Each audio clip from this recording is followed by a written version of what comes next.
Hello, everyone. Welcome again to our show, Diaspora Home and Abroad. In this show, we discuss issues that affect Kenyans living both at home and also abroad. And today we've lined up a very robust show. I have a great panel that consists David Ogega, the president of Kenya Diaspora Organization. He's based in Atlanta. And I also have Osiro, Washington Osiro. He's an author who is based, he's based in the Bay Area, but right now, I think he's slowly moving to Atlanta. That's where he'll be joining us from. We also have Professor Shadrach Wanjala Nasongo joining us from Tennessee. And for the first time on our show, we are joined by James. James Sang. James Sang is a businessman. He's I'll let him explain himself, because if I don't want to go down the rabbit hole, or so to speak. Yeah, but really that's our panel today. Our topic today is the Pandora Papers. But before we start, I want to ask Professor Wanjala to remember one of us. This week we lost one of our friends, a prominent Kenyan living in Canada, and that's Leonard Wandili. Leonard Wandili is a very key, was really a key person. He's helped so many Kenyans living in Canada. And so as we speak right now, the funeral arrangement is taking place. And because Professor Wanjala is on the committee, he's just going to remember him and also give us an update on what's going on in terms of the funeral arrangement. Professor.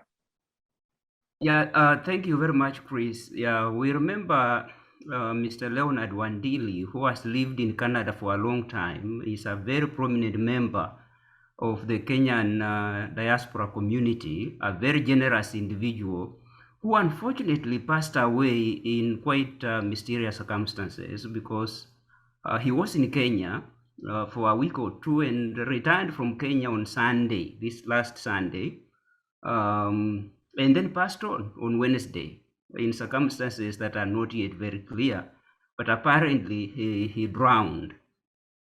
And that has caused a lot of consternation among Kenyans because of his prominence, because of his generosity, because of his welcoming nature. He was an educationist for a long time, and he had just switched jobs, I think, in the last year or so.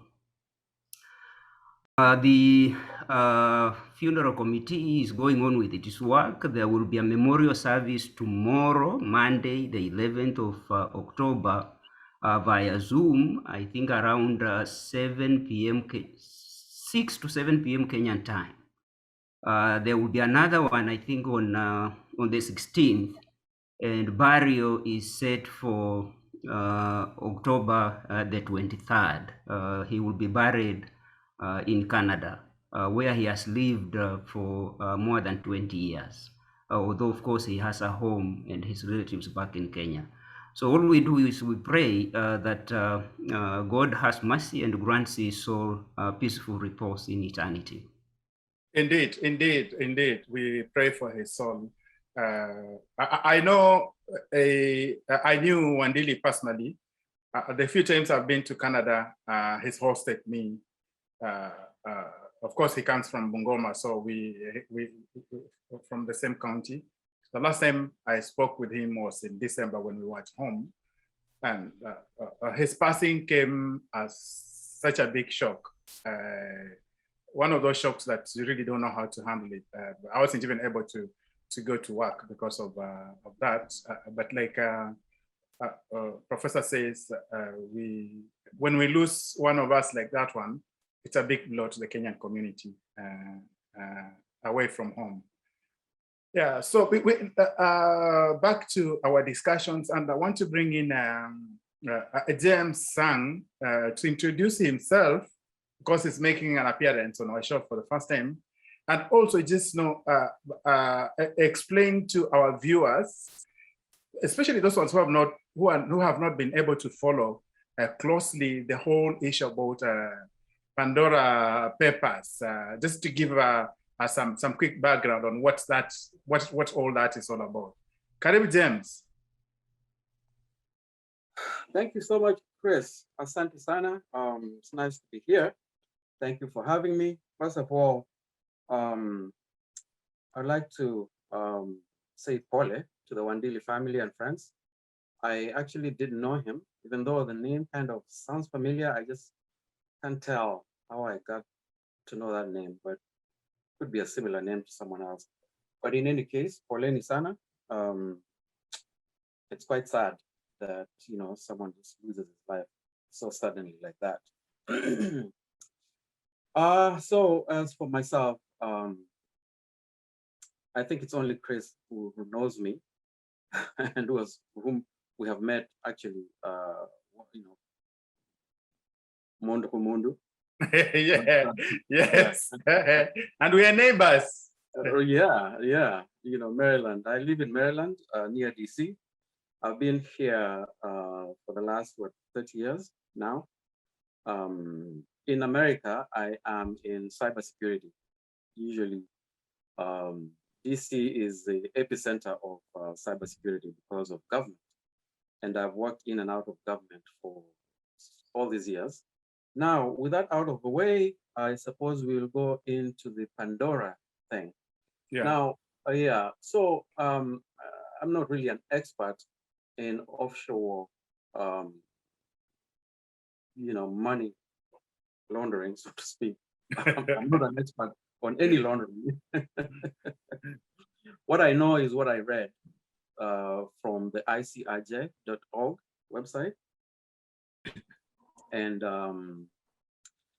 the idea of offshore offshore investments, I remember tried one time my hand in you know, setting up a company in Delaware, because Delaware has those characteristics of offshore banking. Yeah, it does.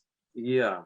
So I tried my hand at the time, sometime in 2016, because, you know, we're trying to, this whole thing of setting up the clinic in Kenya, blah, blah, blah, you know, we didn't want to pay the Maryland taxes, you know, set up a company here that ran a medical facility in Kenya. So we figured, okay, let's do one in Delaware. Let's register one in Delaware and see how it goes.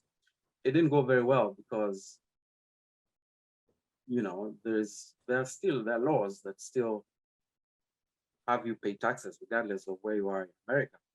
Yeah. But as far as the Kenyatta family is concerned, it's I think for us as Kenyans who believe in the law and ethics and morals, I didn't see enough outrage, quite frankly, especially with the Kenyan media.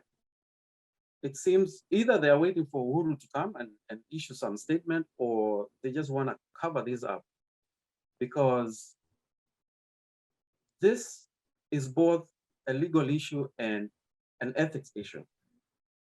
And being that the president is the one accused or is the one mentioned as someone who is stashing cash abroad, while at the same time he's been running around talking about eliminating or reducing corruption and claiming, or rather pointing fingers at others, really it strikes me as quite ironic. In fact, James, we'll come back to that. Yeah. Because really that's at the center of our discussion today. Yeah? But I want to bring in David, because David deals in these things. He's he understands finance and the implications. And first, David, were you surprised that let's say the Kenyatta family was prominently featured in something like that? Well, Chris, first of all, thank you so much for this opportunity and the panel. Gang, thank you, and good seeing you once again. Pole kwa rafiki wetu huko Canada. But to your question, Chris, no, I wasn't. Okay, because what I saw, to be honest with you, and I think it's what Sang just spoke about, it's a report of foreign leaders or foreign families stashing money offshore, which is not in and by itself not illegal. It's not illegal to do that. Having money stashed away, it's been in practice for ages. It's a time immemorial financial practice among many people, leaders, non-leaders around the world. But I think what I saw points to, at least the inference from what was posted, is that you can draw an inference of impropriety because the president was mentioned as somebody who's stashing away funds. And to Sang's point, he cannot be stashing money away while while at the same time telling folks they can't do that, or they're accusing others of corruption or whatever. But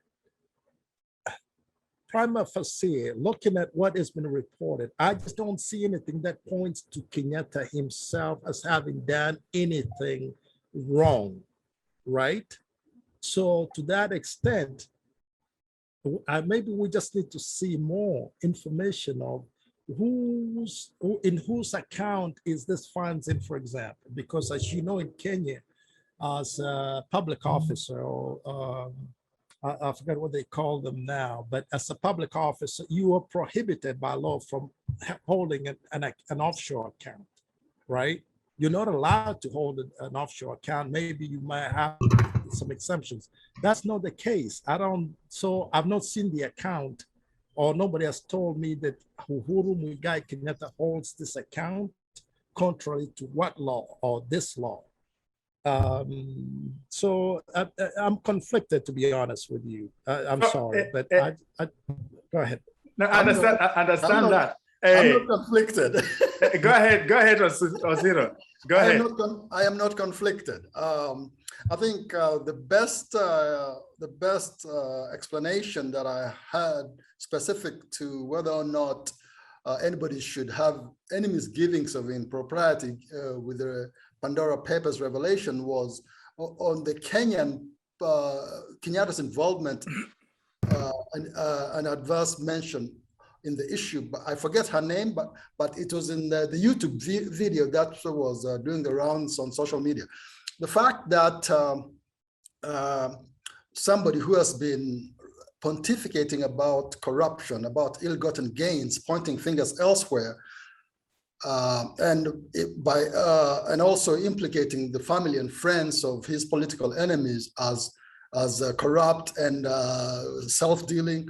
The fact that he was specifically mentioned, and not only Kenyatta himself, his mother was adversely mentioned, his sister was adversely mentioned, and beyond just the here and now, the ICIJ drew a direct link between when Kenyatta's father first took office in '63 to the wealth that they have accumulated over the years.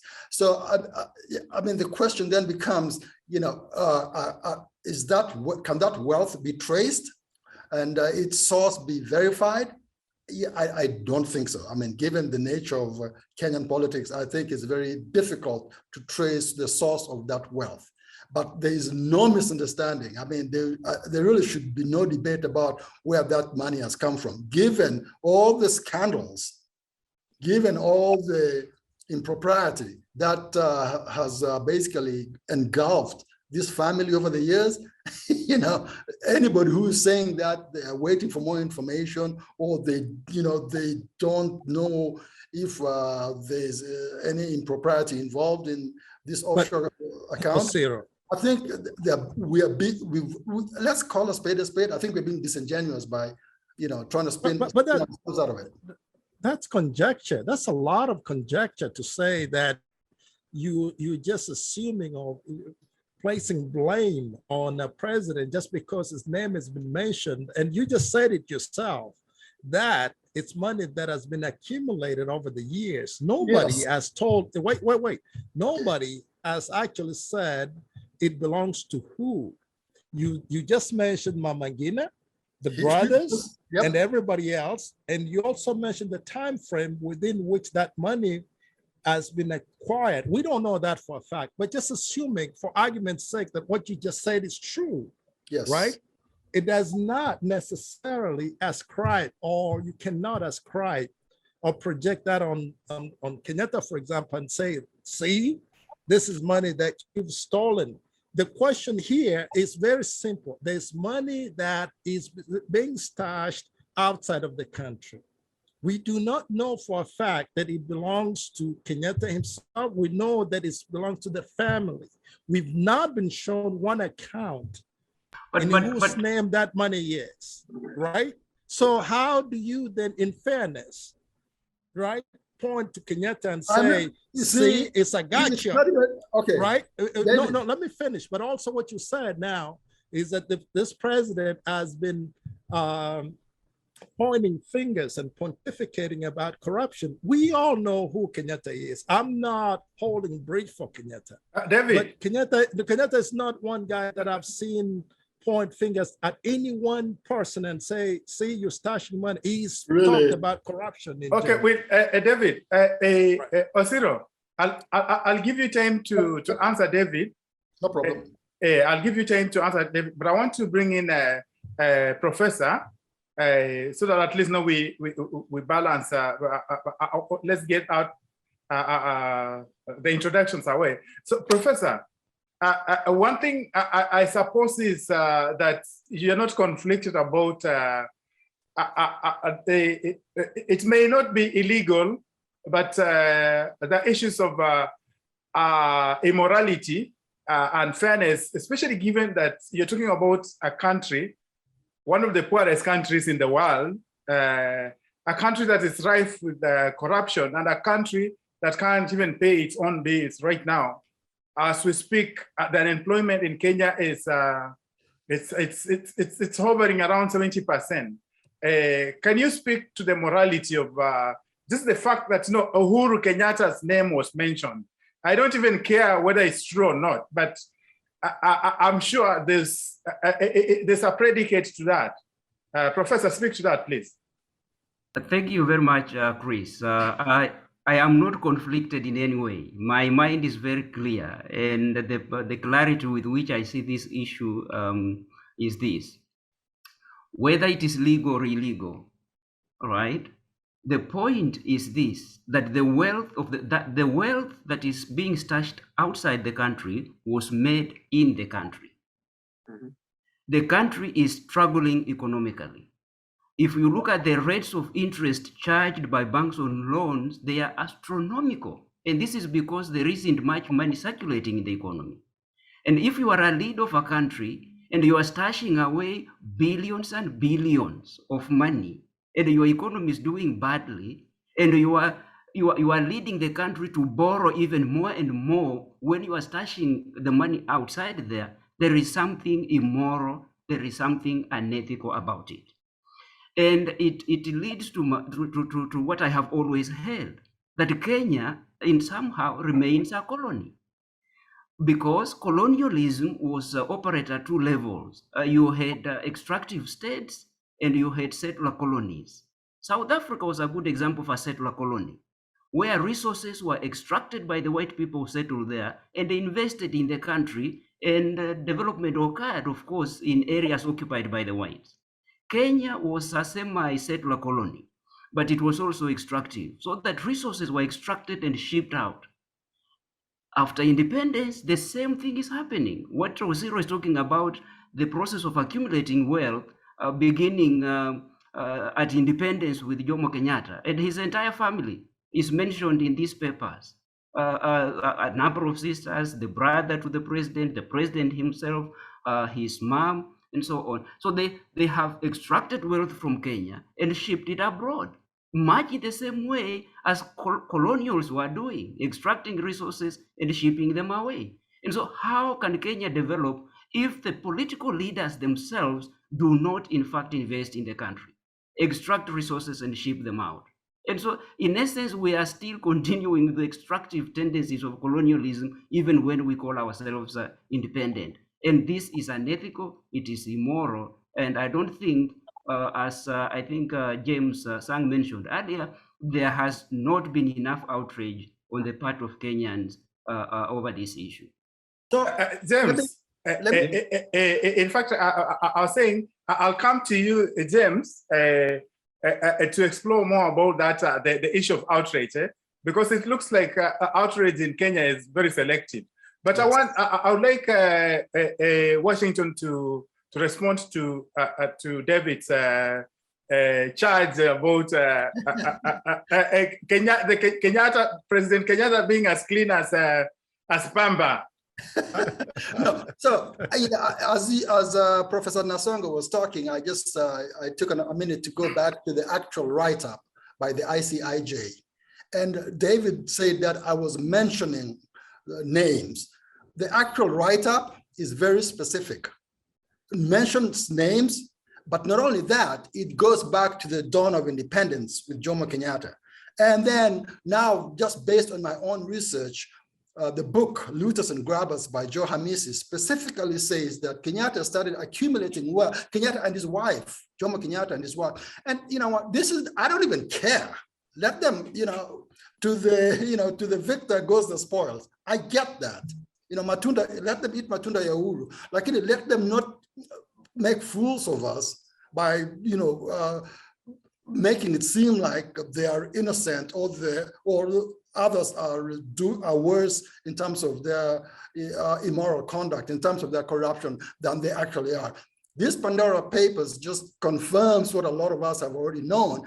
And again, circling back to Dave's chart that I was mentioning names without proof, this wasn't me mentioning names.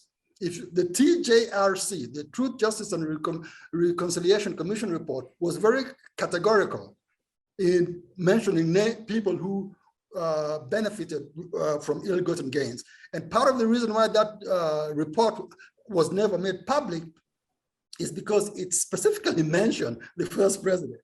And again, I don't care, but just don't abuse our intelligence. And not only that, I think it's very intellectually dishonest when members of the public, specifically David, people like David or supporters of the Kenyattas, when they tie themselves into knots trying to rationalize or put a lipstick on the pig that is a corruption that has been endemic in Kenya since the dawn of it. I mean, the public records are clear. I respond to that. Okay. I really got to. No, you will. David, this is James Sang's time. Okay. But James, as you answer this, right. And we're talking about outrage. Me, I'm very outraged by especially the tribalists. Right now, there are so many people, especially supporters of Uhuru and Raila, who suddenly now that becomes an issue. Exactly. And this is outrageous, man. Yes, it's just wrong. It's totally wrong. Go ahead. Sorry about that. So, so before I go back on that issue of outrage, I just want to add to what Osiro said and what Ogega mentioned earlier, that it's not illegal. Now, there is a section in the Constitution, 76, Financial Probity of State Officers, which says a state officer shall not maintain a bank account outside Kenya, except in accordance with the Act of Parliament. That's A. B, he should not seek or accept a personal loan or benefit in circumstances that compromise the integrity of a state officer. Those are very, very clear. I don't even know why we should even dwell on that. Thank you. It's very clear. A state officer should not maintain a bank account. And those who split hairs that where is the bank account? I mean, please, owning a company abroad means that that company has a bank account. And saying that Kenyatta is not mentioned, Uhuru Kenyatta is the direct beneficiary of those 11 mentioned companies. Those are the known companies. We don't know if there are other 20 of them, but the known companies mentioned in the report are 11. Uhuru Kenyatta, the president of Kenya, seems not to even believe in his own economy, in his own institutions. Yep. He is mentioned as a direct beneficiary. What else do we need to know? I mean, it's clear as day and night. So please don't argue about whether or not it's legal. It's illegal. Now, so as far as the reception of this news is concerned, especially by this news media in Kenya, it's mesmerizing. I've been sitting watching the discussions going on in Kenya, and because also I believe some of the hosts do not probe further. They just believe and wait for someone to spin his way out of the problem. They don't dig and actually follow up and correct the wrong information that all these supporters of Uhuru are spewing out.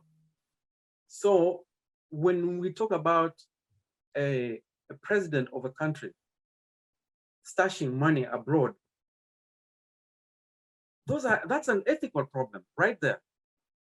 That's a huge ethical problem. It's a moral dilemma. It's not a question of, actually, even the legal part of it is probably smaller than, a little less than the ethical part of it. Yeah, allow me to add an anecdote to what you are saying. There is a time Mobutu Sese Seko of Zaire went to the World Bank, I think, or was it IMF, to borrow money. Right. When these guys looked at his bank accounts stashed abroad, they said the money you want to borrow is less than the money you personally have. Why don't you take part of your own money and even lend it to your own state, it's your own government you are running? Then Mobutu is reported to have smiled and said he knew his people, they would not repay him if he were to lend his money to his own government. So here is a case where the money that the Kenyattas hold abroad could be even enough to pay off half of the loans that the Kenyan government, or if it were just actually brought back into the economy, it would not be necessary to be borrowing these amounts of money. And that is where the moral thing is, legality or illegality, not even withstanding. Absolutely, and that goes with the Nigerian dictators as well. Who stash billions of money. So now, I mean, it was bad enough for Jomo Kenyatta and his family to steal money for, historically, the money that was given to the Kenya government by the British to settle the landless people. The million acre scheme, right? I mean, it was bad James, that's a great area, man. Can you table some evidence to back up your allegations? We don't want to make wild allegations, man. Can you? Okay, let me take that back. It was bad enough for Kenyatta to accumulate property at the expense of Kenyans during his tenure as president. It was bad enough for him and his family to accumulate an insane amount of property while there are millions of people who did not have land. Now, it's worse for his son to get that money, to take that money and deny the Kenyan state its share of taxes, because that's what it is. You take money from Kenya and stash it abroad, you're pretty much evading taxes. In fact, it's true, James. But wait a minute.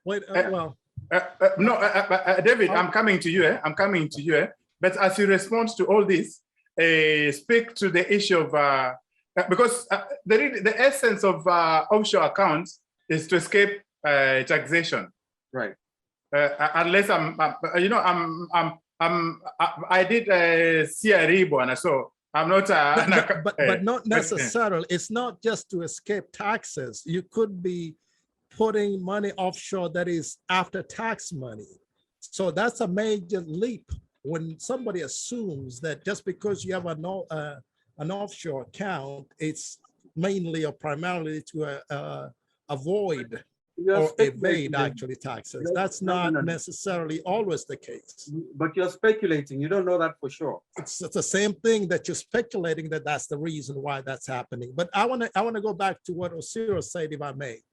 First of all, I want to say I don't hold brief for Uhuru Kenyatta, and I don't defend him. I happen to like the president. I've liked him for a long time. But any of you guys, especially you on this panel, know that I just call it like I see it. What I said, where I'm conflicted on, because the premise of the Pandora Papers, it was really to show how rotten and illegal this stashing of money abroad is, right? And how wrong it is. What has been raised here is that it's actually in some parts of what you guys have said is that it's illegal, but primarily to Nasongo's point that it is unethical. I can see an argument where a president or a leader of any country or organization, takes money from the country and puts it away while burdening the rest of us with loans. That's a valid point to be raised. But also, we also have to be very clear that this is, Sang just said that, Uhuru is a direct beneficiary primarily because he's a Kenyatta. Kenyatta is a family, right? And then, Osiro, you also said that the money, according to the papers, the money has been stashed away, has been accumulating since the dawn of independence in Kenya. That means this is money that has grown over time. Kenyatta is one member of the Kenyatta family, right? And to Sang's point, obviously, I have no reason to doubt that he's a direct beneficiary, but that in and by itself does not make it criminal. That his family has accumulated wealth and has put some of it or most of it abroad, and therefore we can question the legality or even the ethics of it, because to Sang's point, the Constitution is very clear. A state or public officer should not really have or maintain an account offshore. That's a valid point to raise. But okay, wait, just really quickly, just one more thing. In this United States, we just had an ex-president, his name is Donald Trump, a businessman. By the time he came to office, he was touted as a billionaire president, right? This is money that he accumulated or in his business before he even became president. The laws in the United States are very clear that once you become president, to avoid conflict, you can actually put some of your wealth or all of your wealth in a trust. Right? And therefore the trust manages that your business while you're in office. And I believe he did that. If he didn't do it, I don't know. So who am I to not think that the money that now this Pandora Papers say as in the Kenyatta family are not in the trust that the rest of the family members manage? Kenyatta could be a direct beneficiary, but there's absolutely nothing wrong with that, right? Let me read directly. I'm going to read directly from the ICIJ report on Kenya, the opening paragraph.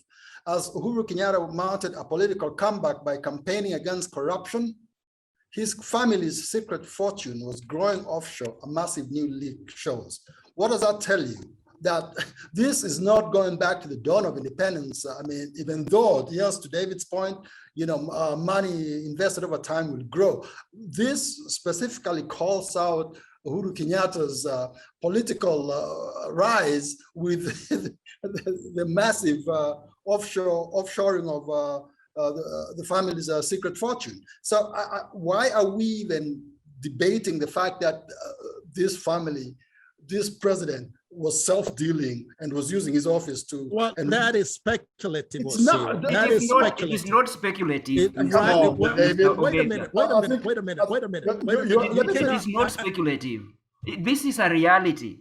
And the fact that our president is found in the company of wheeler dealers of this world, the likes of Putin, the likes of I don't know who else, that in and of itself paints the president in a very bad light. I agree. The optics of it are wrong. The fact that that kind of money is stashed away from the country, the very fact of stashing money away is itself problematic. All right. I So- don't so dispute there is that. no- I'm not disputing that at all. I'm Yes. just saying that the fair is fair. If we're saying, I get it, the optics of the president being named as a stasher of money that could be helping this country, our country, as we all know, we're suffering. People dying of a lot of, COVID, for example. I mean, right? I can see that. We all know that that really is problematic. What I'm just saying is that when you look in totality, I am hesitant to point fingers David, at Kenyatta David. and say that you're a thief, you stole. You're pointing David. fingers elsewhere when you're doing the same things that you're accusing of others. That's where I'm stuck. Yeah, So, so David, the essence of this is that, David, you are emerging as an apologist of the Kenyatta regime. No, When I'm the not. facts- No, I'm not. For me, I yes. just want to see the facts as they're presented. Okay, And right okay, now, let's move on. what you guys are doing, what's happening?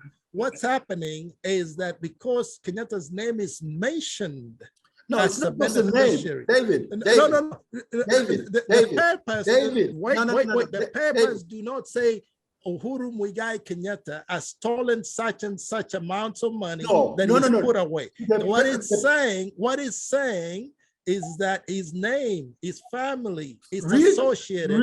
They've taken money and stashed away. I cannot okay, guys. ascribe that David. himself. Okay, guys. Let's move on to something else to advance this discussion. Chris, if you don't mind, if you just don't mind, go ahead. let me just make one point, just one point. And this regards to David. This regards the Kroll. You remember the Kroll reports? Yes.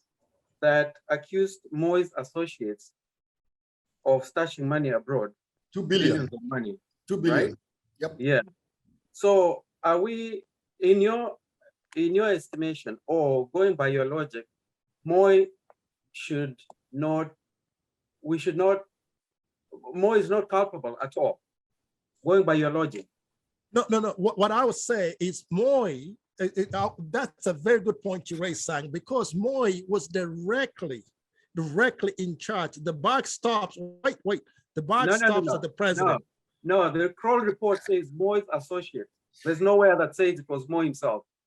Right. It says Moi's associates. So now, are you asking whether we should going by your logic, right? Moi is not culpable at all. No, that's not what I'm saying. What That's not what I'm saying at all. What are you saying?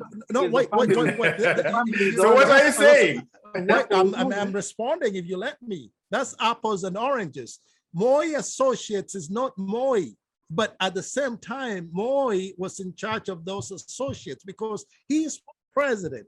Here you have a situation where Kenyatta, our president, right, is, I guess, is guilty by association because his family. Wait, well, let me finish. These funds that we're now saying he's stolen, they've been accumulating since the dawn of independence. That's what you guys have said. That is where you are wrong, David. That is where you are wrong. The report clearly says that the accumulation of this money accelerated with the presidency of Uhuru Kenyatta. Absolutely. The business empire of the Kenyatta family has grown by leaps and bounds under Uhuru Kenyatta. The government borrowed money to build the SGR. Where does that SGR end? The SGR ends in Kenyatta's own whatever place. So we are using public money to finance private business, saddening Kenyans with debt when the people who are benefiting from these proceeds from the borrowed loans are stashing their own money abroad. Right. There's a valid point to be made in that case. I mean, I'm with you 100%. We're all in this together. I'm not, by the way, again, I've said multiple times, I am not holding brief for Kenyatta. Yes, you are, David. You are, David. David, you can't eat your cake and keep it at the same time. Listen, guys, all I've said to you, and I'll repeat it here. Yes. Right? as And far it as is his not papers wrong. go, It is not wrong as- to hold as- grief for him. No, Yeah, if you're That is saying- your choice. I Not mean, yourself, I've yes. said it. I've said it. I like the president. I'm not denying that. Okay, But that's good enough. No, I'm not denying. I like Kenyatta. All right, But all right. I'm also one of those that would tell you that I don't like he's done a good job as president. I Implied- mean, that's right. implied- But what I'm saying, David, what I'm saying here, though, in this particular instance, this president is being accused of doing something illegal, something unethical, which I can see the unethical side of it, because we're saying that you shouldn't really. There's two things actually saying, and the rest of you have raised. The acceleration of wealth between that time, this 11 companies that the Kenyattas have accumulated since he became president. That's the assumption, because that becomes your measurement point. So there's a correlation between us borrowing all these funds and losing it, or to corrupt deals and stuff like that. And then on the back end, it turns out that while all this is happening, look at him. His wealth is growing and growing and growing and growing. There's a case to be made. David, right? David. Yeah, right. David, let's just for a moment reverse the names and the personalities. How would you have reacted if it would have been the deputy president? There we go. Oh my goodness. Yeah. Oh gosh. Oh, Yeah, man. And that is what Sang is, that is the point. That is the point Sang is trying to make. That That's what I'm saying.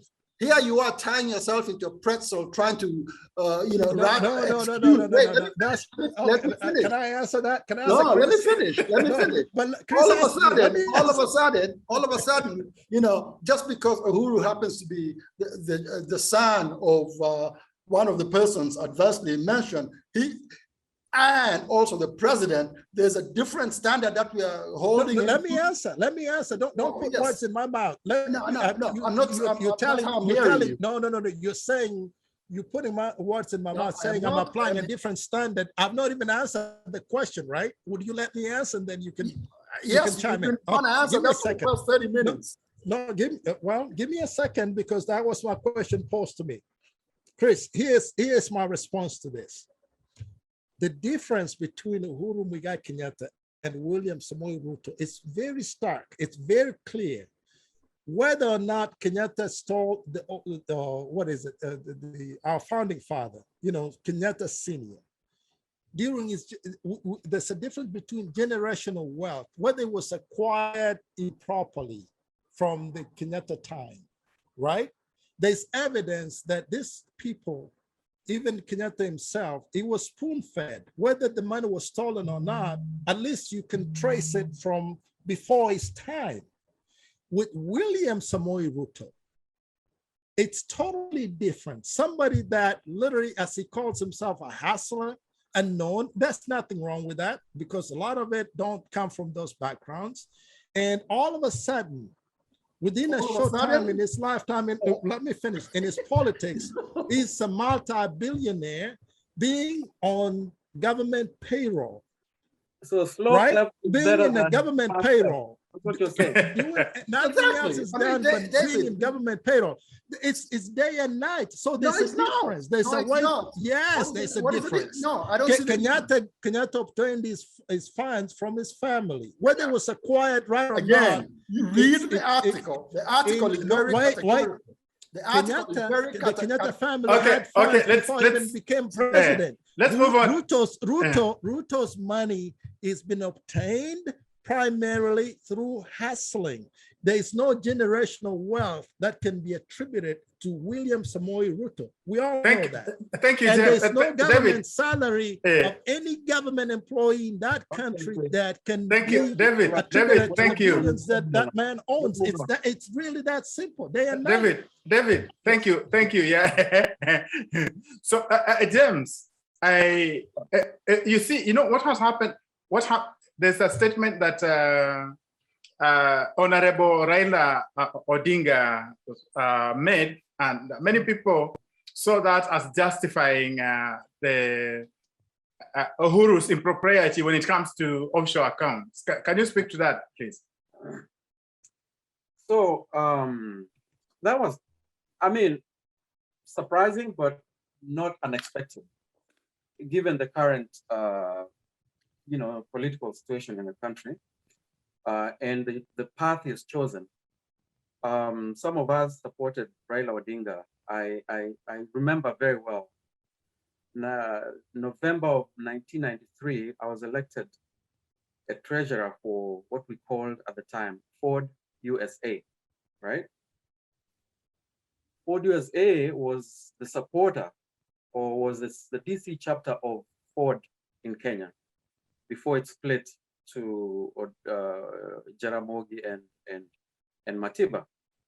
And ever since, when Raila got to know about Ford USA, he kept visiting us every year. And the guy was basically our darling. And I supported Raila, or rather I supported his platform, which was the social justice platform.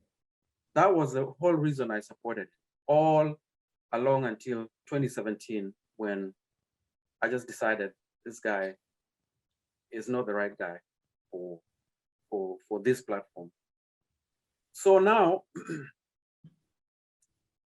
it's been 30 years of Raila talking about social justice. And for those of us who supported him all that time, it's been a whirlwind actually, a trip, going through BBI and actually, you know, in getting involved in dismantling the very constitution that we all struggled to support, because he was in the forefront of creating this constitution. See, so while okay, we, you know, kind of accepted, okay, he's moved on to the other side, you know, the comment that he made, he knows very well, he knows the law. He knows that the constitution prohibits the state officers from, you know, improbity, from holding accounts abroad. But he has chosen this route, you know, he has chosen this route. And what do we do? You know, there's nobody else right now who actually is there to support our constitution, except these political hacks. Even Ruto himself, I don't quite trust him 100% as someone who will actually, given the choice, if he'll actually 100% defend this constitution, right? Osiro, yeah. Yes. You know, we are entering a very trying moment as the year closes. Before you know it, will be electioneering proper. So who's going to speak for Wanjiku in Kenya? You know, it's funny. So kind of piggybacking on what James was alluding to, this morning I was putting together a piece that compares Raila and Ruto. So, and I was looking at it from the perspective of what I do professionally, which is, you know, quality systems. In quality systems, when you're being audited by a regulatory agency, what they're looking for is how consistent, how predictable, how reliable your system is.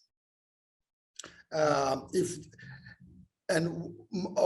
thesis of this piece I was working on was that, you know, with Raila, we have gone from Kibaki Tosha to post-election violence. We've gone from Uhuru being, you know, corrupt to, hey, you know, this is my brother, Ruto is more corrupt.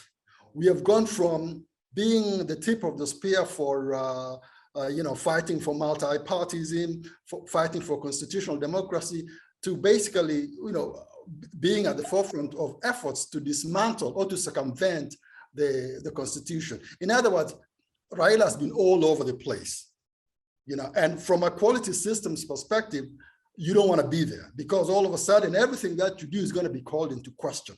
At least with Ruto, we know that even when he's lying, he's consistently lying. No, so this is basically from a quality systems perspective. That so even if you're doing something wrong and you're consistently doing it wrong, at least there's a predictability in it. And so who's going to speak for Wanjiku? Ruth has a perfect opportunity to speak for Wanjikos and basically make the case. And he's already made the case with his wheelbarrow hustler, bottom-up discussion. If we can continue making that argument consistently, message discipline, I wouldn't put it past him to win over, a tipping point of. Again, I want to be very clear. The guy has not endeared himself to many people, but given the choices that we have in front of us, given what Raila has demonstrated, his unpredictability, his inconsistency, his convenient, upholding of the very constitution that he fought for, I would go with Ruto in this case. Professor, who will speak for Wanjiru? Okay. And Wanjiko. Thank you, Chris. I want to make 3 points, 2 in response to issues that have already been raised on the question of corruption and why Ruto is too corrupt and so on and so on. He has no generational wealth or so on. Ruto may be corrupt, and that is not in dispute. Yes. But what is the difference between Ruto's corruption and Kenyatta's corruption? There is no difference. If the president accuses his deputy of being so corrupt that he cannot hand over power to him, where was he when Ruto was stealing? Yep. And they have been in government together. Yep. Right? I don't understand that. Ruto's corruption is not any different from the corruption that has been in that country all these years. The second one is what Mr. Sang raised about Raila and his shift to the other side. I think Raila has made a calculation. He has been frustrated too many times. In 2007, I was in Kenya and I participated in the elections, and there is no doubt that Raila won, but the thing was stolen away from him. Yeah. In 2013, I cannot tell you for sure that Uhuru and Ruto won the 50%. I think there should have been a runoff at least. 2017, we know what happened. So Raila has calculated that the only way he might have a chance at the presidency is to align himself with the powers that be, the so-called system. And that is his calculation. As crude as it is, I think that is why he is on the side that he is, and he has no problem justifying the idea that the Kenyattas have stashed a lot of money abroad. And then finally, who will speak for Wanjiku? Given the nature of the political class in Kenya, nobody actually speaks for the common person. Those who are posturing as speaking for the common people are just throwing dust at them. And in essence, there is nobody who speaks for the common person. Ruto has tried, and the rhetoric of hustle a nation, I think, has caught on, but it lacks any essence. There isn't any ideology underlying any kind of political agenda underlying the rhetoric of hustle a nation. The idea of kazi ni kazi, it doesn't make sense at all. So there is nobody who will effectively speak for Wanjiku. The tragedy of the Kenyan political scene is the ethnicization of the politics and the politicization of ethnicity. So that at the end of the day, it does not matter what I say, all my people will vote for me. All I have to do is get a few votes from others and I will become president. So that's the tragedy of the Kenyan political scene. Osiro, I don't want us to end on that tragedy, Buana. Give us something positive to go away with. I think one consistent theme in a lot of my participation in these forums is that I'm the eternal optimist. And I also believe in a vibrant exchange of ideas. And I think that, if Kenyans can continue to be engaged and continue to pick themselves up by the bootstrap like they've done over the years, it's just a matter of time before we turn the corner. I mean, I have to be optimistic because, that's the country of my birth. My family and friends are out there. I just have to be optimistic that, sooner or later, we are going to realize that there is more that unites us than divides us, our tribes notwithstanding, and that if we can harness resources towards a national development, you know, we are one of the star countries in the continent. So that's my take. David, I've run out of time, man. Can we reconvene next week? Sure. Yeah. Did Are you want me to cool? say something? Okay, close the show for us. Sure. Once again, Chris, thank you for this opportunity. But I think that, you know, from a country perspective, even including the diaspora, I think our best days are ahead. And I think this is really the time to be very involved, to agitate as much as we can.